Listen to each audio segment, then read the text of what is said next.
মাঝে আজকের প্রধান বক্তা বক্তব্য দিয়ে গেছেন বাংলাদেশ ইসলামী ছাত্র শিবিরের সাবেক কেন্দ্রীয় সভাপতি ও ঢাকা মহানগর দক্ষিণ জামাত ইসলামের সংগ্রামী আমির, বাংলাদেশ জামাত ইসলামের কেন্দ্রীয় সদস্য জনাব নুরুল ইসলাম বুলবুল ভাই সহ অন্যান্য সাবেক আর্মি অফিসার এবং বিভিন্ন রাজনৈতিক দলের নেতৃবৃন্দ, নাগরিক মঞ্চের সমন্বয়কারী শামীম ভাই, আমাদের আধিপত্য প্রতিরোধ আন্দোলনের সম্মানিত সাধারণ সম্পাদক এরশাদ ভাই, কল্যাণ পার্টির মহাসচিব জনাব আবু হানিফ ভাই সহ হাফিজ ভাই সহ ইসলামিক প্রজোটের সিনিয়র ভাইস চেয়ারম্যান, ইসলামিক প্রজোটের মহাসচিব মাওলানা আব্দুল করিম ভাই এবং আমাদের আগ্রাসন প্রতিরোধ আন্তর্জাতিক আন্দোলনের সম্মানিত সভাপতি, আমার সহযোদ্ধা বীর মুক্তিযোদ্ধা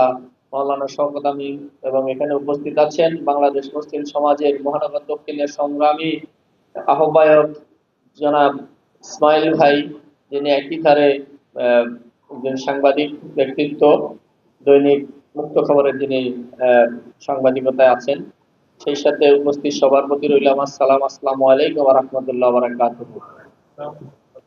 আজকে যেহেতু সালাতের সময় একেবারে প্রারম্ভে শেষের পথে, আমি 1 থেকে 2 মিনিট আমার বক্তব্য শেষ করবো, খুব বেশি বক্তব্য রাখবো না।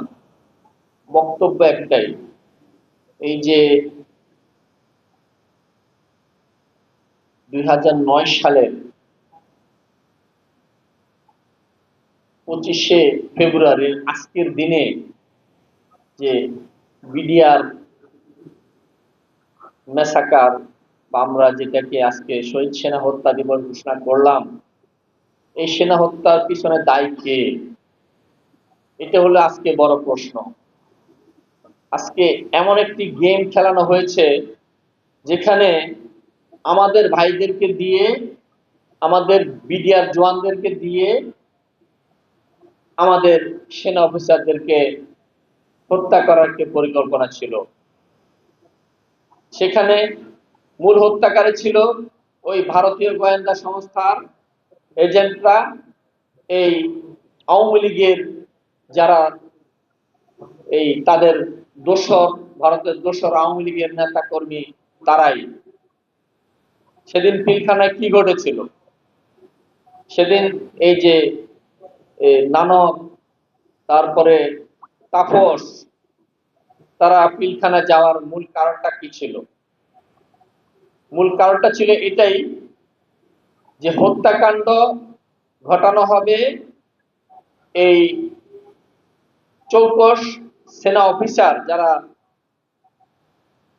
বাংলাদেশ সেনাবাহিনীর একজন সুনামখ্যাত সেনা অফিসার, যারা দেশপ্রেমিক, যাদেরকে যদি বাঁচিয়ে রাখা হয় তাহলে এই খুনি হাসিনার ক্ষমতা দীর্ঘদিন থাকা সম্ভব ছিল না। এই জন্যে ভারতের পরিকল্পনায় দেশপ্রেমিক সেনা অফিসারদেরকে সেদিন হত্যা করা হয়েছিল, আর এই হত্যার দায়ভার চাপিয়েছিল বিডিআর জওয়ানদের উপরে। অতএব যে master gamer, master planner Bharat আর আওয়ামী লীগ, তারা ধরাছোঁয়ার বাইরে থাকলো পরিকল্পিতভাবে। এটাই ছিল সেদিনের বাস্তব ঘটনা।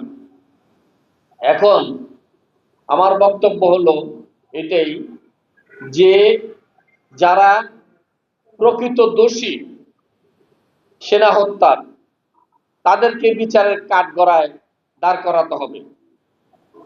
আর যারা সেদিন এই পরিকল্পনার কিছুই জানতো না, বিডিআর জওয়ানরা যারা দীর্ঘদিন জেল খেটেছে, তাদেরকে তো যথেষ্ট পরিমাণে তাদের শাস্তি হয়েছে, এবং তারা যেহেতু একটা প্রতারণার শিকার, সেক্ষেত্রে তাদেরও কতটুকু ক্ষমা সুন্দর মার্জনার দৃষ্টিতে রাষ্ট্র দেখে, সেদিকটাও বিবেচনা করতে হবে। তারাও তো রাষ্ট্রের বাহিনী, হয়তোবা তারা বিডিআর জওয়ান, তারা তো অনেক এই রাজনৈতিক পরিকল্পনা যে ভারতের, এই বিষয়টি বুঝতে পারে না।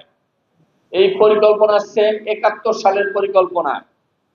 সে 71 সালেও এদেশের জনগণকে এবং পাকিস্তান আর্মিতে যারা এই দেশে চৌকস সেনা অফিসার ছিল তাদেরকে ভুল বোঝানো হয়েছিল। বিশেষ করে বেশ কয়েকজন আর্মি অফিসার তারা তাদের ভুল পরবর্তীতে বুঝতে পেরেছে। এর ভিতরে মেজর জিয়াউর রহমান একজন।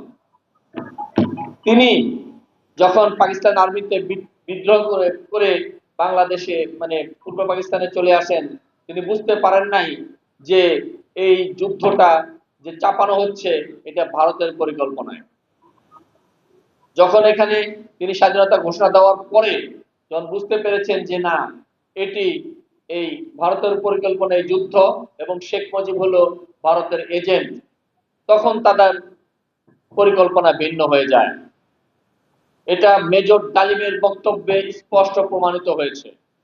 এবং আরেকজন যিনি কিছুদিন আগে বক্তব্য দিলেন তিনিও ক্লিয়ার করেছেন এই বিষয়ে যে পাকিস্তান আর্মি থেকে যারা বিদ্রোহ করেছে তারা বুঝতে পারেনি আসলে এই যুদ্ধ ছিল ভারতের পরিকল্পনা পাকিস্তান ভাঙার। অর্থাৎ যে আগরতলা ষড়যন্ত্রটি হয়েছিল ওই আগরতলা ষড়যন্ত্রই মূল পরিকল্পনা ছিল পাকিস্তান ভাঙার ষড়যন্ত্র। আর এই দুজন এজেন্ট ছিল, একজন ছিল বাংলাদেশের শেখ মুজিব ভারতের এজেন্ট, আরেকজন ছিল হলো এই পাকিস্তানের ভুট্টো। এই ভুট্টোকে যখন শেখ মুজিব এই স্বদেশ প্রত্যাবর্তন করে 10ই জানুয়ারি এসে রাষ্ট্র ক্ষমতা নিল, তখন ভুট্টোকে এনে লাল গালিচার সংবর্ধনা দেয় ভারতীয় রয়ের পরামর্শে। এই এই পরিকল্পনাটা ভারতের আজকে থেকে না, এটা 1947-এর পর থেকে। আর এই যে আরেকটা বাস্তব সত্য ঘটনা আজকে আপনাদের উদ্দেশ্যে জানাই, সেটা হলো যে মানবতা বিরোধী অপরাধ, যুদ্ধাপরাধের বিচার। এই মানবতা বিরোধী অপরাধ, তথাকথিত যুদ্ধাপরাধের বিচার, এটাও ছিল ভারতের এজেন্ডা।